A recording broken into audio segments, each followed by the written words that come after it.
ಶ್ರೀ ಪಿಪಿಡಿ ಕ್ಷೇತ್ರ ಬೆಟ್ಟದಾಸನಪುರ ಗ್ರಾಮ. ಧರ್ಮೋ ರಕ್ಷತಿ ರಕ್ಷಿತಃ ಸರ್ವೇ ಜನೋ ಸುಖಿನೋ ಭವಂತು.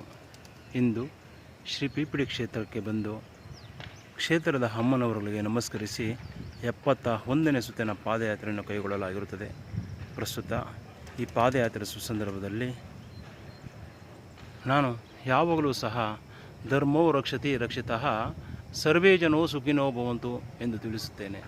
ಏಕೆಂದರೆ ಈ ಕ್ಷೇತ್ರದ ಮೂಲ ಮತ್ತು ಅಂದಿನಿಂದ ನಮ್ಮ ಹಿರಿಯರು ನಮಗೆ ಬಿಟ್ಟುಕೊಟ್ಟು ಹಾಗೂ ನಮ್ಮನ್ನು ಮುನ್ನಡೆಸಿಕೊಂಡು ಹಾಗೂ ನಮಗೆ ಮಾರ್ಗದರ್ಶನವಿತ್ತು ನಡೆಸಿಕೊಂಡು ಬಂದಂತಹ ಇತಿಹಾಸವನ್ನು ಗಮನಿಸಿದರೆ ಈ ಕ್ಷೇತ್ರದ ಅಂದು ಬಹಳ ಕಷ್ಟಪಟ್ಟು ಕೂಲಿ ಕೆಲಸ ಮಾಡಿಕೊಂಡು ಜೀವನ ಸಾಗಿಸುತ್ತಿದ್ದ ಕುಟುಂಬ ವರ್ಗದವರು ನಮ್ಮೂರಿನ ನಮ್ಮ ಸಮುದಾಯದವರು ಈ ಶ್ರೀ ಪಿರಿಯಾಪಟ್ಟಣದಮ್ಮ ತಾವು ಈ ಮೂಲ ಸನ್ನಿಧಾನವನ್ನು ಈ ವಿಡಿಯೋ ಚಿತ್ರೀಕರಣದಲ್ಲಿ ನೋಡಬಹುದಾಗಿರುತ್ತದೆ.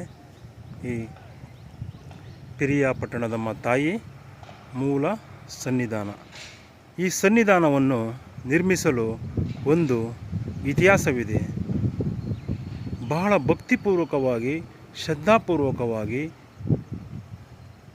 ದೈವಾನುಗ್ರಹದ ಇಚ್ಛೆಯಂತೆ ಮೂಲತಃ ಮೈಸೂರು ಸಂಸ್ಥಾನದಲ್ಲಿ ಯಾವುದೋ ಒಂದು ಜಿಲ್ಲೆ ತಾಲೂಕು ಹಳ್ಳಿಯಲ್ಲಿ ವಾಸವಿದ್ದ ಜನ ಕಾಲಕ್ರಮೇಣ ಬೆಟ್ಟದಾಸನಪುರ ಗ್ರಾಮಕ್ಕೆ ಬಂದು ಈ ಗ್ರಾಮದಲ್ಲಿ ನೆಲೆ ನಿಂತು ನಮಗೆ ಈ ಪಿರಿಯಾಪಟ್ಟಣದಮ್ಮ ಮೂಲ ದೇವಸ್ಥಾನವನ್ನು ನಿರ್ಮಿಸಲು ಬಹಳ ಕಷ್ಟಪಟ್ಟು ನಮ್ಮೂರಿನ ಗ್ರಾಮಸ್ಥರ ಸರ್ವಧರ್ಮೀಯರ ಸಹಕಾರದಿಂದಾಗಿ ಆ ಮೂಲ ದೇವಸ್ಥಾನವನ್ನು ಕಟ್ಟಿರುತ್ತಾರೆ. ಆ ದೇವಸ್ಥಾನ ನಿರ್ಮಾಣ ಮಾಡಲು ಸಹ ಒಂದು ಇತಿಹಾಸವಿದೆ. ಅದರಂತೆ ನಾವು ಶ್ರೀ ಪಿರಿಯಾಪಟ್ಟಣದಮ್ಮ ಮೂಲ ದೇವಸ್ಥಾನದ ಸೇವಾ ಪೂಜಾಕರ್ತರು ಶ್ರೀಮತಿ ಪುಟ್ಟಮ್ಮ ಕೋಂ ಗುಂಡಪ್ಪ ಕುಟುಂಬದವರು, ಶ್ರೀಮತಿ ಅಕ್ಕಮ್ಮ ಕೋಂ ತಿಮ್ಮಪ್ಪ ಕುಟುಂಬದವರು, ಶ್ರೀಮತಿ ನಾಗಮ್ಮ ಕೋಂ ಶ್ರೀ BM ರಾಮಸ್ವಾಮಿ ಕುಟುಂಬದವರು ಹಾಗೂ ಬೆಟ್ಟದಾಸನಪುರ ಗ್ರಾಮಸ್ಥರು. ಹಾಗೆಯೇ ಶ್ರೀ ಪಿರಿಯಾಪಟ್ಟಣದಮ್ಮ ನೂತನ ದೇವಸ್ಥಾನದ ಸೇವಾ ಪೂಜಾಕರ್ತರು ಶ್ರೀ ಡಾಕ್ಟರ್ R ಪ್ರಭಾಕರ್ ರೆಡ್ಡಿ ಮತ್ತು ಬೆಟ್ಟದಾಸನಪುರ ಗ್ರಾಮಸ್ಥರು. ಇವರಿಗೆಲ್ಲರುಗಳ ಮಾರ್ಗದರ್ಶನ ಮತ್ತು ಸೇವೆಯ ಹಾಗೂ ಅವರ ಪ್ರತಿಯೊಬ್ಬರ ಸಹಕಾರದಿಂದಾಗಿ ಈ ಇಂದು ಶ್ರೀ ಪಿಪಿಡಿ ಕ್ಷೇತ್ರವಾಗಿ ಶ್ರೀ ಪಿರಿಯಾಪಟ್ಟಣದಮ್ಮ ಮೂಲ ಹಾದಿಯಿಂದ ಹಿಡಿದು ಪ್ರಸ್ತುತ 3 ದೇವತೆಗಳ ತ್ರಿವೇಣಿ ಸಂಗಮವಾಗಿ ಶ್ರೀ ಪಿಪಿಡಿ ಕ್ಷೇತ್ರವಾಗಿ ಇಂದು ಅಭಿವೃದ್ಧಿಯ ಹಂತದಲ್ಲಿ ನಡೆಯುತ್ತಾ ಬಂದಿದೆ. ಹಾಗೂ ನಾವು ನಮ್ಮ ಸಂಘಟನಾ ಪೂಜಾ ಸೇವಕರ್ತರಾದಂತಹ ಶ್ರೀಯುತ ಗುಂಡಪ್ಪನವರು ಹಾಗೂ ಬಹಳ ಭಕ್ತಿಪೂರ್ವಕವಾಗಿ ಶ್ರದ್ಧಾಪೂರ್ವಕವಾಗಿ ಈ ಕ್ಷೇತ್ರದಲ್ಲಿ ಸೇವೆ ಸಲ್ಲಿಸಿ ಪೂಜೆ ಸಲ್ಲಿಸಿ ಮಂಗಳಾರತಿಯನ್ನು ನೀಡಿ ಸರ್ವರಿಗೂ ಶುಭವಾಗಲಿ ಎಂದು ಹರಸುತ್ತಿದ್ದಂತಹ ಶ್ರೀ ತಿಮ್ಮಪ್ಪನವರು ಹಾಗೂ ಶ್ರೀ M ರಾಮಸ್ವಾಮಿಯವರು ತಮ್ಮ ಶ್ರೀಮತಿಯವರನ್ನು ಈ ಕ್ಷೇತ್ರದಲ್ಲಿ ಪೂಜಾ ಕಾರ್ಯಕ್ರಮದಲ್ಲಿ ಅಗಾಧವಾಗಿ ಸೇವೆ ಸಲ್ಲಿಸಲು ಬಿಟ್ಟು ಶ್ರೀಮತಿ ನಾಗಮ್ಮನವರು ಈ ಕ್ಷೇತ್ರಕ್ಕೆ ಬಂದು ಪೂಜಾ ಸುಸಂದರ್ಭದಲ್ಲಿ ಈ ಕ್ಷೇತ್ರಕ್ಕೆ ಬರುವ ಪ್ರತಿ ಭಕ್ತಾದಿಗಳು ಎಲ್ಲರಿಗೂ ಸಹ ನಾಕಂಡಂತೆ ಪ್ರಸಾದ ವಿನಿಯೋಗವನ್ನು ಮಾಡುತ್ತಿದ್ದರು. ಆ ಪ್ರಸಾದ ವಿನಿಯೋಗದ ಆ ತಾಯಿಯ ಕೈತುತ್ತನ್ನು ಬೆಳೆದ ನಾವು ಇಂದು ಶ್ರೀ ಪಿರಿಯಾಪಟ್ಟಣದಮ್ಮ ಮೂಲ ದೇವಸ್ಥಾನವನ್ನು ಶ್ರೀ ಪಿಪಿಡಿ ಕ್ಷೇತ್ರವಾಗಿ ಮಾರ್ಪಡಿಸಿ ಅಭಿವೃದ್ಧಿಯ ಈ ಹಂತಕ್ಕೆ ತಂದು ನಿಲ್ಲಿಸಿರುತ್ತೇವೆ. ಪ್ರಸ್ತುತ ಈ 71ನೇ ಸುತ್ತಿನ ಪಾದಯಾತ್ರೆ ಸುಸಂದರ್ಭದಲ್ಲಿ ನಾನು ಈ ಕ್ಷೇತ್ರದ ಸರ್ವ ಭಕ್ತಾದಿಗಳಲ್ಲಿ ತಿಳಿಸಿ ಮನವಿ ಮಾಡುವುದೇನೆಂದರೆ, ನಮ್ಮ ಹಿರಿಯರು ಬಹಳ ಕಷ್ಟಪಟ್ಟು ಒಂದೊಂದು ಬೆವರು ಹನಿಯನ್ನು ಸುರಿಸಿ ಈ ಕ್ಷೇತ್ರವನ್ನು ಈ ಮೂಲ ದೇಗುಲವನ್ನು ನಮಗೆ ನಿರ್ಮಿಸಿಕೊಟ್ಟಿರುತ್ತಾರೆ. ತದನಂತರ ಕಾಲಾನಂತರ ಅವರ ಯುವ ಪೀಳಿಗೆಯು ಹಾಗೂ ಅವರ ಕುಟುಂಬಸ್ಥರು ಈ ದೇವಸ್ಥಾನವನ್ನು ಹಂತ ಹಂತವಾಗಿ ಈ ಹಂತಕ್ಕೆ ಬೆಳೆದು ತಂದು ನಿಲ್ಲಿಸಿರುತ್ತಾರೆ. ಆದ್ದರಿಂದ ಯಾರೂ ಸಹ ಭವಿಷ್ಯದ ದಿನಗಳಲ್ಲಿ ಯಾರೂ ಸಹ ಪ್ರತ್ಯೇಕವಾಗಬಾರದು ಎಂದು ತಿಳಿಸಿ ನಾನು ಈ ಕ್ಷೇತ್ರ ಶ್ರೀ ಪಿರಿಯಾಪಟ್ಟಣದಮ್ಮ ನೂತನ ದೇವಸ್ಥಾನದ ಪೂಜಾ ಉದ್ಘಾಟನೆ ನಂತರ ಸಮಗ್ರವಾಗಿ ಈ ಕ್ಷೇತ್ರದ ವಾರದ ಪೂಜಾಕರ್ತರುಗಳ ಪಟ್ಟಿಯನ್ನು ಈ ಒಟ್ಟು 1ರಿಂದ 45ರವರೆಗೂ ಕ್ರಮ ಸಂಖ್ಯೆಯಂತೆ ನಮ್ಮೂರಿನ ಈ ಕ್ಷೇತ್ರದ ಸಕಲ ಕುಟುಂಬದವರ ವಾರದ ಪೂಜಾಕರ್ತರುಗಳ ಹೆಸರುಗಳನ್ನು ಇಲ್ಲಿ ದಾಖಲಿಸಿರುತ್ತೇವೆ. ಹಾಗೆಯೇ ಈ ಕ್ಷೇತ್ರದಲ್ಲಿರುವಂತಹ ಪ್ರತಿ ಒಂದು ಹಂತಗಳನ್ನು ಸಹ ಈ ಕ್ಷೇತ್ರದಲ್ಲಿ ದಾಖಲಿಸಿರುತ್ತೇವೆ. ಹಾಗೂ ಈ ಕ್ಷೇತ್ರದಲ್ಲಿ ಇರುವಂತಹ ಪ್ರತಿ ಎಲ್ಲರೂ ಸಹ ಶಿವರಾತ್ರಿ ಬಂದಾಗ ಅಥವಾ ಶಕ್ತಿ ದೇವತೆಗಳು ಬಂದಾಗ ಅಥವಾ ಶ್ರೀ ಶನಿಮಾತ್ಮ ಸ್ವಾಮಿ ಸಂಕೇತವಾಗಿ ಹಾಗೂ ಹಲವಾರು ಉತ್ಸವಗಳ ಸಂದರ್ಭದಲ್ಲಿ ಎಲ್ಲರೂ ಸಹ ಬೇರೆ ಬೇರೆ ಸ್ಥಳಗಳಿಗೆ ಕೆಲವೊಂದು ಗಿಡಮರಗಳನ್ನು ಹಾಗೂ ನವಗ್ರಹಕ್ಕೆ ಸಂಬಂಧಿಸಿದ ವೃಕ್ಷಗಳನ್ನು ಹುಡುಕಿಕೊಂಡು ಹೋಗುತ್ತಿದ್ದರು. ಅದನ್ನು ಮನಗಂಡು ನಮ್ಮ ಶ್ರೀ ಪಿಪಿಡಿ ಕ್ಷೇತ್ರದಲ್ಲಿಯೇ ನವಗ್ರಹ ವೃಕ್ಷಗಳಿಗೆ ಸಂಬಂಧಿಸಿದ ಪ್ರತಿ ಗಿಡಮರಗಳು ಸಹ ಈ ಸ್ಥಳದಲ್ಲಿ ಇರಬೇಕೆಂದು, ಅಖಂಡವಾಗಿ ಈ ಸ್ಥಳದಲ್ಲಿ ನೆಲೆ ನಿಲ್ಲಬೇಕೆಂದು, ಬೆಳೆದು ನಿಲ್ಲಬೇಕೆಂದು ಈ ಕ್ಷೇತ್ರದಲ್ಲಿ ಬೆಳೆಸಲಾಗಿರುತ್ತದೆ. ತದನಂತರ ಈ ಗೌತಮ ಕ್ಷೇತ್ರವೆಂದೇ ಖ್ಯಾತಿವೆತ್ತಂತಹ ಬೆಟ್ಟದಾಸನಪುರ ಗ್ರಾಮದಲ್ಲಿ ಅನಾದಿ ಕಾಲದಿಂದ ನಮ್ಮ ಹಿರಿಯರು ಪೂಜಿಸುತ್ತಾ ಬಂದಿರುವಂತಹ ಒಟ್ಟು ಈ ಇರುವಂತಹ 12 ದೇವಸ್ಥಾನಗಳನ್ನು ಒಂದೇ ನಾಮಫಲಕದಲ್ಲಿ ಈ ಕ್ಷೇತ್ರದಲ್ಲಿ ಎರಡನೆಯ ನಾಮಫಲಕವಾಗಿ ಅಳವಡಿಸಲಾಗಿರುತ್ತದೆ. ಪ್ರಥಮ ನಾಮಫಲಕವು ಶ್ರೀ ಮೂಲ ನಾಗದೇವತಾ ವಾಸಸ್ಥಾನದಲ್ಲಿ ಭಕ್ತಾದಿಗಳು ಮತ್ತು ಗ್ರಾಮಸ್ಥರ ಸಮಕ್ಷಮ ಅನಾವರಣ ಮಾಡಲಾಗಿರುತ್ತದೆ. ಎರಡನೇ ನಾಮಫಲಕವನ್ನು ಶ್ರೀ ಪಿಪಿಡಿ ಕ್ಷೇತ್ರದಲ್ಲಿ ಅನಾವರಣ ಮಾಡಲಾಗಿರುತ್ತದೆ. ಈ ನಾಮಫಲಕಗಳ ಅನಾವರಣ ಏಕೆಂದರೆ ಸರ್ವರು ಒಂದು, ಸರ್ವಧರ್ಮೀಯರು ಒಂದು. ಈ ಗ್ರಾಮದಲ್ಲಿ, ಈ ಕ್ಷೇತ್ರದಲ್ಲಿ ಪ್ರತಿ ಹಂತದಲ್ಲಿಯೂ ಸಹ ಸೇವೆ ಸಲ್ಲಿಸಿ, ಪೂಜೆ ಸಲ್ಲಿಸಿ, ತಾವು ಈ ಕ್ಷೇತ್ರದಲ್ಲಿ ಸುರಿಸಿದಂತಹ ಬೆವರಿನ ಒಂದೊಂದು ಹನಿಯೂ ಸಹ ಪೋಲಾಗಬಾರದೆಂದು ಎಲ್ಲರನ್ನು ಸರ್ವರೂ ಸಹ ಭವಿಷ್ಯ ದಿನಗಳಲ್ಲಿ ಒಗ್ಗಟ್ಟಾಗಿ ಸೇವೆಯನ್ನು ಹಾಗೂ ಈ ಕ್ಷೇತ್ರದ ಪೂಜಾ ಕಾರ್ಯಕ್ರಮಗಳನ್ನು ನಿರ್ವಹಿಸಿಕೊಂಡು ಹೋಗಲೆಂದು ನಾವು ಈ ಗ್ರಾಮ ವಾರದ ಸೇವಾ ಪೂಜಾ ಕರ್ತೃಗಳ ನಾಮಫಲಕ ಹಾಗೂ ಈ ಕ್ಷೇತ್ರದಲ್ಲಿರುವಂತಹ ಪ್ರತಿಯೊಂದು ಹಂತದ ಮೂಲ ದೇವಸ್ಥಾನದ ಹಾದಿಯಾಗಿ ಮೀಸಲು ಅರಣ್ಯದವರೆಗೂ ಸಹ ಒಂದು ವಿವಿಧ ಹಂತಗಳ ಒಂದು ಮಹತ್ವದ ಘಟ್ಟಗಳ ಒಂದು ನಾಮಫಲಕವನ್ನು ಅನಾವರಣಗೊಳಿಸಲಾಗಿರುತ್ತದೆ. ಹಾಗೆಯೇ ಈ ಕ್ಷೇತ್ರದಲ್ಲಿರುವಂತಹ ಭಕ್ತಾದಿಗಳಿಗೆ ಅನುಕೂಲವಾಗುವಂತೆ ನವಗ್ರಹ ವೃಕ್ಷಗಳ ಹಾಗೂ ಧಾರ್ಮಿಕತೆಗೆ ಸಂಬಂಧಿಸಿದಂತಹ ಗಿಡಮರಗಳು ಅಗಾಧವಾಗಿ ಈ ಕ್ಷೇತ್ರದಲ್ಲಿದ್ದು ಆ ಒಂದು ನಾಮಫಲಕವನ್ನು ಸಹ ಇಲ್ಲಿ ಅನಾವರಣಗೊಳಿಸಲಾಗಿರುತ್ತದೆ.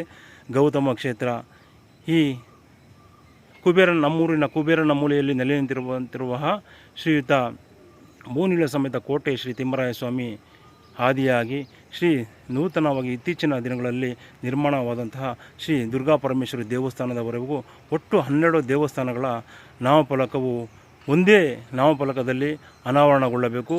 ಈ ಕ್ಷೇತ್ರಕ್ಕೆ ಬಂದಾಗ ಈ ಕ್ಷೇತ್ರದಲ್ಲಿ ಈ ನಾಮಫಲಕಗಳನ್ನು ನೋಡಿದ ಜನರು ಈ ಗ್ರಾಮದಲ್ಲಿ, ಈ ಗೌತಮ ಕ್ಷೇತ್ರದಲ್ಲಿ ಇರುವಂತಹ ಧಾರ್ಮಿಕ ಪಾವಿತ್ರತೆ ಹಾಗೂ ಈ ಒಂದು ಒಗ್ಗಟ್ಟಿನ ಒಂದು ಸಂದೇಶ ಈ ಗ್ರಾಮಕ್ಕೆ ಮತ್ತು ಈ ಕ್ಷೇತ್ರಕ್ಕೆ ಬರುವಂತಹ ಭಕ್ತಾದಿಗಳಿಗೆ ರವಾನೆಯಾಗಬೇಕು ಎಂಬ ಉದ್ದೇಶದಿಂದ ಈ ನಾಮಫಲಕಗಳನ್ನು ಅಳವಡಿಸಲಾಗಿರುತ್ತದೆ. ಆದರೆ ಇಂದು ಅಮ್ಮನವರ ಆಶೀರ್ವಾದವು ಅಥವಾ ನನ್ನದು, ನಾನು ಎಂಬ ಅಹಂಕಾರವೋ ಅಥವಾ ಅಹಮೋ ಅಥವಾ ಅಧಿಕಾರದ ದರ್ಪವೋ ಏನೋ ನಮಗೆ ತಿಳಿಯದಾಗಿದೆ. ಆದರೆ ವಾರ್ಷಿಕವಾಗಿ ಎಂದಿನಂತೆ ಶ್ರೀ ಪಿರಿಯಾಪಟ್ಟಣದಮ್ಮ ಮೂಲ ದೇವಸ್ಥಾನದಲ್ಲಿ ನಮ್ಮ ಹಿರಿಯರು ಪೂಜೆ ಮಾಡುತ್ತಾ ನಮಗೆ ಪ್ರಸಾದವನ್ನು ವಿನಿಯೋಗಿಸುತ್ತಿದ್ದರು. ಅದನ್ನು ತಿಂದು ಬೆಳೆದಂತಹ ನಾವುಗಳು ಶ್ರೀ ಪಿರಿಯಾಪಟ್ಟಣದಮ್ಮ ನೂತನ ದೇವಸ್ಥಾನದ ಉದ್ಘಾಟನೆಯ ನಂತರ ವಿಶೇಷವಾಗಿ ಈ ಕ್ಷೇತ್ರದಲ್ಲಿ ಸಾವಿರಾರು ಸಂಖ್ಯೆಯಲ್ಲಿ ಭಕ್ತಾದಿಗಳು ಹೆಚ್ಚಾಗುತ್ತಿರುತ್ತಾರೆ. ಆ ಸಮಗ್ರತೆಯನ್ನು ಕಂಡು, ಆ ಭಕ್ತಾದಿಗಳ ಒಂದು ಸಾಮೀಪ್ಯವನ್ನು ಕಂಡು ಈ ಕ್ಷೇತ್ರದಲ್ಲಿ ಆಷಾಢ ಮಾಸದ 3ನೇ ಶುಕ್ರವಾರದ ದಿನದಂದು ಶ್ರೀ ಪಿರಿಯಾಪಟ್ಟಣದಮ್ಮ ಚಾಮುಂಡೇಶ್ವರಿ ಅಮ್ಮನವರ ವಾರ್ಷಿಕ ಉತ್ಸವವನ್ನು ಆಚರಿಸಿಕೊಂಡು ಈ ಕ್ಷೇತ್ರಕ್ಕೆ ಬರುವಂತಹ ಹಾಗೂ ಅನಾದಿ ಕಾಲದಿಂದ ಆಚರಿಸಿಕೊಂಡು ಬಂದಂತಹ ಪೂಜಾ ಕಾರ್ಯಕ್ರಮಗಳನ್ನು ಕೈಗೊಂಡು ಪ್ರಸಾದ ವಿನಿಯೋಗವನ್ನು ಮಾಡಲಾಗುತ್ತದೆ. ಆದರೆ ಇಂದಿನ ಈ ಪರಿಸ್ಥಿತಿಗೆ ಕಾರಣರಾರು? ಇಂದು ನಾನು ವಾರ್ಷಿಕೋತ್ಸವಕ್ಕೆ ಎಂದಿನಂತೆ ಎಲ್ಲರಿಗೂ ಸಹ ಸಂದೇಶವನ್ನು ಶ್ರೀ ಪಿರಿಯಾಪಟ್ಟಣದಮ್ಮ ವಾರ್ಷಿಕೋತ್ಸವಕ್ಕೆ ಶ್ರೀ ಮಾರಮ್ಮ ದೇವಸ್ಥಾನದ ಆವರಣದಲ್ಲಿ ಕುಳಿತುಕೊಂಡು ಎಲ್ಲರೂ ಸಹ ಬಂದು ವಾರ್ಷಿಕೋತ್ಸವದ ಕಾರ್ಯಕ್ರಮಗಳ ಬಗ್ಗೆ ಚರ್ಚಿಸಿ ಈ ಕಾರ್ಯಕ್ರಮವನ್ನು ಎಂದಿನಂತೆ ಸರ್ವರೂ ಸಹ ಸೇರಿಕೊಂಡು ಯಶಸ್ವಿಗೊಳಿಸಿ ಕ್ಷೇತ್ರದ ಧಕ್ಕೆಗೆ ಹಾಗೂ ಕ್ಷೇತ್ರದ ಇತಿಹಾಸಕ್ಕೆ ಯಾರೂ ಸಹ ಧಕ್ಕೆ ತರದ ಹಾಗೆ ಈ ಕ್ಷೇತ್ರದಲ್ಲಿ ಪೂಜಾ ಕಾರ್ಯಕ್ರಮಗಳನ್ನು ಕೈಗೊಂಡು ಎಲ್ಲರೂ ಒಗ್ಗಟ್ಟಾಗಿ ಮುನ್ನಡೆಯಬೇಕೆಂದು ನಾನು ಪ್ರತಿಯೊಬ್ಬರಿಗೂ ಸಹ ಸಂದೇಶವನ್ನು ಕಳಿಸುತ್ತೇನೆ ವಾಟ್ಸಪ್ ಮೂಲಕ. ಆದರೆ ಯಾರೂ ಸಹ ಅದಕ್ಕೆ ಪ್ರತಿಕ್ರಿಯಿಸುವುದೂ ಇಲ್ಲ. ಅಂದು ಶ್ರೀ ಮಾರಮ್ಮ ದೇವಸ್ಥಾನದ ಆವರಣದಲ್ಲಿ ಕುಳಿತುಕೊಂಡು ಈ ಕ್ಷೇತ್ರದಲ್ಲಿ ಅಮ್ಮನವರು ನನಗೆ ಯಾವುದೇ ಕಾರಣಕ್ಕೂ ನಾನು ಎಂಬ ಮನೋಭಾವವನ್ನು ಹಾಗೂ ನಾನು ಎಂಬ ಅಹಮ್ಮವನ್ನು ನಿನ್ನ ಮನಸ್ಸಿನಾಳದಲ್ಲಿ ಮೂಡಿಸಿಕೊಳ್ಳಬಾರದು. ಆ ನಾನು ಎಂಬ ಅಹಂ ಬಂದರೆ ನಿನ್ನ ಸೇವೆಯು ನನಗೆ ಅನರ್ಥಕ. ನೀನು ಸಹ ಈ ಕ್ಷೇತ್ರಕ್ಕೆ ಬರುವುದು ನಾನು ಬಿಟ್ಟುಕೊಡುವುದಿಲ್ಲ ಎಂದು ನನಗೆ ಸಾಕಷ್ಟು ಬಾರಿ ಎಚ್ಚರಿಕೆಯ ಮತ್ತು ನೋವಿನ ಸಂದೇಶವನ್ನು ಸಹ ನನಗೆ ನೀಡಿರುತ್ತಾರೆ. ಅಂದಿನಿಂದ ನಾನು ಇಂದಿನವರೆಗೂ ಸಹ ಮಾನವ ಸಹಜ ಗುಣವಾದ ನಾನು ಎಂಬ ಮಾಯೆ ಬರುತ್ತದೆ, ಆದರೆ ಸಾಧ್ಯವಾದಷ್ಟು ಸಹ ನಿಗ್ರಹಿಸಿಕೊಂಡು ಮುನ್ನಡೆಯುತ್ತಿದ್ದೇನೆ. ಪ್ರಸ್ತುತ ಅಂದು ಶ್ರೀ ಮಾರಮ್ಮ ದೇವಸ್ಥಾನದ ಆವರಣದಲ್ಲಿ ನಮ್ಮೂರಿನ ಹಿರಿಯರಾದಿಯಾಗಿ ಎಲ್ಲರೂ ಕುಳಿತುಕೊಂಡು ಶ್ರೀ ಪಿರಿಯಾಪಟ್ಟಣದಮ್ಮ ಉತ್ಸವದ ಬಗ್ಗೆ ಎಲ್ಲರೂ ಬನ್ನಿ ಮಾತನಾಡೋಣ ಎಂದು ಎಲ್ಲರಿಗೂ ಸಹ ದೂರವಾಣಿ ಮೂಲಕ ತಿಳಿಸಿದಾಗ ಯಾರೂ ಸಹ ಅದಕ್ಕೆ ಸೂಕ್ತವಾಗಿ ಸಮರ್ಪಕವಾಗಿ ಉತ್ತರಿಸದೆ ಜಾರಿಕೊಳ್ಳುವ ಮನಸ್ಥಿತಿಯನ್ನು ವ್ಯಕ್ತಪಡಿಸಿರುತ್ತಾರೆ. ಆದರೆ ಇಂದು ಶ್ರೀ ಪಿರಿಯಾಪಟ್ಟಣದಮ್ಮ ಆಷಾಢ ಮಾಸದ 3ನೇ ಶುಕ್ರವಾರದಂದು ಇಂದಿನಿಂದಲೂ ನಡೆದು ಬಂದಂತಹ ವಾರ್ಷಿಕೋತ್ಸವ ಕಾರ್ಯಕ್ರಮಕ್ಕೆ ಸಮಗ್ರವಾಗಿ ಬಂದು ಈ ಅಮ್ಮನವರ ಸೇವೆಯನ್ನು ಕೈಗೊಳ್ಳದೆ ಕೆಲವರು ಪ್ರತ್ಯೇಕವಾಗಿ ವಿಂಗಡಣೆ ಮಾಡಿಕೊಂಡು ಪೂಜಾ ಕಾರ್ಯಕ್ರಮವನ್ನು ಕೈಗೊಳ್ಳಲು ನಿರ್ಧರಿಸಿರುತ್ತಾರೆ. ಆದರೆ ಈ ಕ್ಷೇತ್ರದ ಐತಿಹ್ಯ, ಈ ಕ್ಷೇತ್ರದಲ್ಲಿರುವಂತಹ ತುಳಸಿ ಮಾತೆ ಅಂದು ಬಿಸಿಲಿನ ಝಳಕ್ಕೆ, ಬಿಸಿಲಿನ ತಾಪಕ್ಕೆ ಶ್ರೀ ಮುನೇಶ್ವರ ಸ್ವಾಮಿಯನ್ನು ಎಡ ಮತ್ತು ಬಲಭಾಗದಲ್ಲಿ ತುಳಸಿ ಗಿಡವು ಬೆಳೆದು ನಿಂತು ಮುನೇಶ್ವರ ಸ್ವಾಮಿಯನ್ನು ರಕ್ಷಿಸಿದಂತಹ ಹಾಗೂ ಆ ತುಳಸಿ ಕೃಷ್ಣ ತುಳಸಿಯು ತನ್ನ ಸುಗಂಧಭರಿತ ಸುವಾಸನೆಯಿಂದಾಗಿ ಆ ಸ್ವಾಮಿಗೆ ನೆರಳನ್ನು ನೀಡುತ್ತಾ ಬಿಸಿಲಿನ ಬೇಗೆಯಿಂದ ರಕ್ಷಿಸುತ್ತಿದ್ದ ಒಂದು ವಿಸ್ಮಯಕಾರಿಯಾದ ಒಂದು ಸನ್ನಿವೇಶವನ್ನು ನಾನು ನೋಡಿರುತ್ತೇನೆ. ಆದರೆ ಅಂದಿನಿಂದ ಹಿಂದಿನವರೆಗೂ ನಾವು ಈ ಕ್ಷೇತ್ರದಲ್ಲಿ ಹಲವಾರು ವಿವಿಧ ರೀತಿಯ ಅಭಿವೃದ್ಧಿ ಹಂತಗಳನ್ನು ಭಕ್ತಾದಿಗಳು ಮತ್ತು ಸಾರ್ವಜನಿಕರ ಸಹಕಾರದಿಂದ ಹಾಗೂ ಯಥೇಚ್ಛವಾಗಿ ನಮ್ಮ ಕುಟುಂಬದವರ ಸ್ವಇಚ್ಛೆಯಿಂದ ಮುನ್ನಡೆಸಿಕೊಂಡು ಬಂದಿರುತ್ತೇವೆ. ಇಂದು ಶ್ರೀ ವಾರ್ಷಿಕೋತ್ಸವದ ಅಮ್ಮನವರ ಪೂಜಾ ಕಾರ್ಯಕ್ರಮವನ್ನು ಧಿಕ್ಕರಿಸಿ ತಾವು ಸ್ವಇಚ್ಛೆಯಿಂದ ಬೇರೆ ಕಾರ್ಯಕ್ರಮವನ್ನು ಮಾಡಿಕೊಳ್ಳಲು ಹೊರಟಿರುತ್ತಾರೆ. ಅಮ್ಮ ತುಳಸಿ ಮಾತಾ, ಅಂದು ನೀನು ಶ್ರೀ ಮುನೇಶ್ವರ ಸ್ವಾಮಿಯನ್ನು ರಕ್ಷಿಸಿ ಕಾಪಾಡುತ್ತಾ ಆ ಬಿಸಿಲಿನ ಬೇಗೆಯಿಂದ ರಕ್ಷಿಸಿ ನೀನು ಈ ಕ್ಷೇತ್ರವನ್ನು ಕಾಪಾಡಿಕೊಂಡು ಬರುತ್ತಿದ್ದೆ.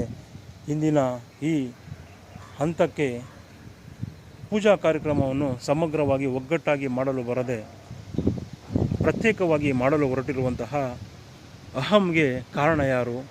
ಅಧಿಕಾರದ ದರ್ಪವೇ ಅಥವಾ ಕೆಲವರ ಮಾಹಿತಿಯ ಕೊರತೆಯೋ ನನಗೆ ತಿಳಿಯದಾಗಿದೆ. ಈ ಕ್ಷೇತ್ರದಲ್ಲಿ ನೆಲೆ ನಿಂತಿರುವಂತಹ ಹಾಗೂ ನಾನು ಇದುವರೆಗೂ 70 ಬಾರಿ ಪಾದಯಾತ್ರೆಯನ್ನು ಕೈಗೊಂಡು 71ನೇ ಬಾರಿಯ ಇಂದಿನ ಪಾದಯಾತ್ರೆ ಸುಸಂದರ್ಭದಲ್ಲಿ ನನ್ನ ಮನಸ್ಸಿನಾಳದಲ್ಲಿ ಅಡಗಿರುವ ನೋವಿನ ಒಂದು ಭಾವನೆಗಳನ್ನು ಈ ವಿಡಿಯೋ ಚಿತ್ರೀಕರಣದ ಮೂಲಕ ವ್ಯಕ್ತಪಡಿಸುತ್ತಿದ್ದೇನೆ. ಅಮ್ಮ ತಾಯಿ, ಅಂದು ನಮ್ಮ ಹಿರಿಯರು ಈ ಕ್ಷೇತ್ರವನ್ನು ಭವಿಷ್ಯದ ನಮ್ಮ ಸಮುದಾಯದ ಹಾಗೂ ಈ ಕ್ಷೇತ್ರದ ಭಕ್ತಾದಿಗಳ ಒಳಿತಿಗಾಗಿ ಕಾಯ್ದುಕೊಂಡು ಹೋಗಲಿ ಎಂದು ನೀವು ಆಶೀರ್ವದಿಸಿ ನಮಗೆ ಈ ಸಮಗ್ರವಾಗಿ ಅಭಿವೃದ್ಧಿಯನ್ನು ಮಾಡಲು ನಮಗೆ ಆಶೀರ್ವದಿಸಿರುತ್ತೀರಿ. ಆದರೆ ಈ ಕ್ಷೇತ್ರಕ್ಕೆ ಇದುವರೆಗೂ ಸಹ ಯಾರು ಈ 3 ಕುಟುಂಬದವರು ಯಾರೂ ಸಹ ಈ ಕ್ಷೇತ್ರದ ಹಿರಿಮೆ ಮತ್ತು ಗರಿಮೆಗೆ ಧಕ್ಕೆ ತಂದಿರುವುದಿಲ್ಲ. ಆದರೆ ಇಂದಿನ ಪರಿಸ್ಥಿತಿ ನಮಗೆ ತಿಳಿಯದಾಗಿದೆ. ನಾನು ಧರ್ಮೋ ರಕ್ಷತಿ ರಕ್ಷಿತಃ ಸರ್ವೇ ಜನ ಸುಖಿನೋ ಭವಂತು ಎಂದು ಯಾವಾಗಲೂ ಸಹ ಪಾದಯಾತ್ರೆ ಸುಸಂದರ್ಭದಲ್ಲಿ ತಿಳಿಸುತ್ತಿರುತ್ತೇನೆ. ಆದರೆ ಇಂದು ಧರ್ಮ ರಕ್ಷಣೆ ಎಲ್ಲಿದೆ? ಧರ್ಮೋ ರಕ್ಷತಿ ರಕ್ಷಿತಃ ಅಂದರೆ ಯಾರು ಧರ್ಮವನ್ನು ರಕ್ಷಿಸಿ ಮುನ್ನಡೆಸುತ್ತಾರೋ ಅವರನ್ನು ಧರ್ಮವು ಸಹ ರಕ್ಷಿಸಿ ಮುನ್ನಡೆಸುತ್ತದೆ ಎಂಬ ವೇದವಾಕ್ಯ. ಸರ್ವೇ ಜನವು ಸುಖಿನೋ ಭವಂತು ಅಂದರೆ ಸರ್ವರೂ ಸಹ ಈ ಕ್ಷೇತ್ರಕ್ಕೆ ಬರುವ ಸರ್ವರಿಗೂ ಸಹ ಒಳ್ಳೆಯದಾಗಲಿ ಎಂದು ಅಮ್ಮನವರ ಪಾದಾರವಿಂದದಲ್ಲಿ ಬೇಡಿಕೊಳ್ಳುತ್ತಾ ಈ ಪಾದಯಾತ್ರೆಯನ್ನು ಕೈಗೊಳ್ಳುತ್ತಿದ್ದೇನೆ.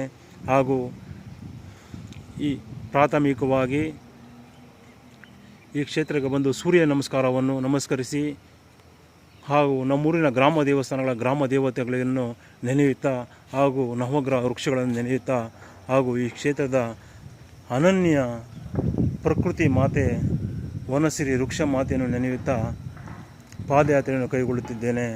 ಆದರೆ ಇಂದು ಕೆಲವರು ಈ ಕ್ಷೇತ್ರದ ಬೆವರನ್ನು, ಹನಿಯ ಕಷ್ಟವನ್ನು ಹಾಗೂ ಈ ಕ್ಷೇತ್ರದ ಧಾರ್ಮಿಕ ಸಂಸ್ಕೃತಿಯನ್ನು ಅರ್ಥ ಮಾಡಿಕೊಳ್ಳದೆ ಈ ಕ್ಷೇತ್ರದ ಪೂಜಾ ಕಾರ್ಯಕ್ರಮದಲ್ಲಿ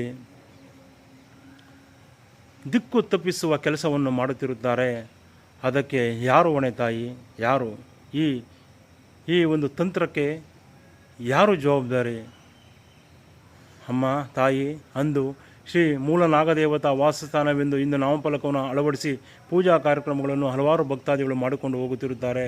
ಆದರೆ ಸುಮಾರು 12ರಿಂದ 15 ವರ್ಷಗಳ ಕಾಲ ಆ ನಾಗದೇವತೆಯ ಕಲ್ಲುಗಳು ಮಣ್ಣಿನಲ್ಲಿ ಒದಗಿ ಹೋಗಿ ಕಲ್ಲು, ಮಣ್ಣು, ಕಸ, ಕಡ್ಡಿ, ಹೊಲಸು ಎಲ್ಲವೂ ಸಹ ಮೇಲೆ ಬಿದ್ದು ಅಂದಿನಿಂದ ಅಮ್ಮನವರು, ಆ ಒಂದು ನಾಗದೇವತಾ ಅಮ್ಮನವರು ಭೂಗರ್ಭದ ಅಂತರಾಳದಲ್ಲಿ ಮುಳುಗಿ ಹೋಗಿದ್ದವು. ಆದರೆ ಯಾರೊಬ್ಬರೂ ಸಹ ಅಂದು ಬಂದು ಕ್ಷೇತ್ರದ ಶ್ರೀ ಮೂಲ ನಾಗದೇವತಾ ಕಲ್ಲುಗಳನ್ನು ತೆಗೆದುಕೊಂಡು ಆ ಒಂದು ಪುನರ್ ಸಂಸ್ಥಾಪನಾ ಕೆಲಸ ಕಾರ್ಯಗಳಿಗೆ ಯಾರೊಬ್ಬರೂ ಸಹ ಭಕ್ತಿಪೂರ್ವಕವಾಗಿ ಶ್ರದ್ಧಾಪೂರ್ವಕವಾಗಿ ಮಾಡಿರುವುದಿಲ್ಲ.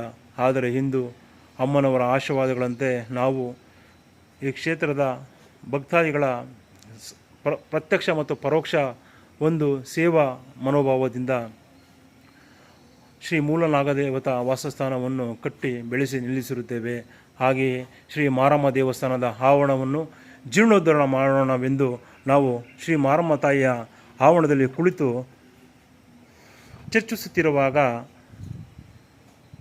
ಅವರ ಧಾರ್ಮಿಕ ಅಂಧಕಾರವೋ ಅಥವಾ ಅಗಾಧವಾಗಿ ದೇವಸ್ಥಾನವನ್ನು ಬೃಹದಾಕಾರವಾಗಿ ನಿರ್ಮಾಣ ಮಾಡೋಣ ಎಂಬ ಕನಸಿನ ಕಲ್ಪನೆಯೋ ಅಥವಾ ದುಷ್ಕೃತ್ಯ ಮನಸ್ಥಿತಿಯೋ ಆ ಅಭಿವೃದ್ಧಿಯನ್ನು ಮಾಡಲು ಹೊರಟವರಿಗೆ ತಡೆ ನಿಲ್ಲಿಸುತ್ತಾರೆ.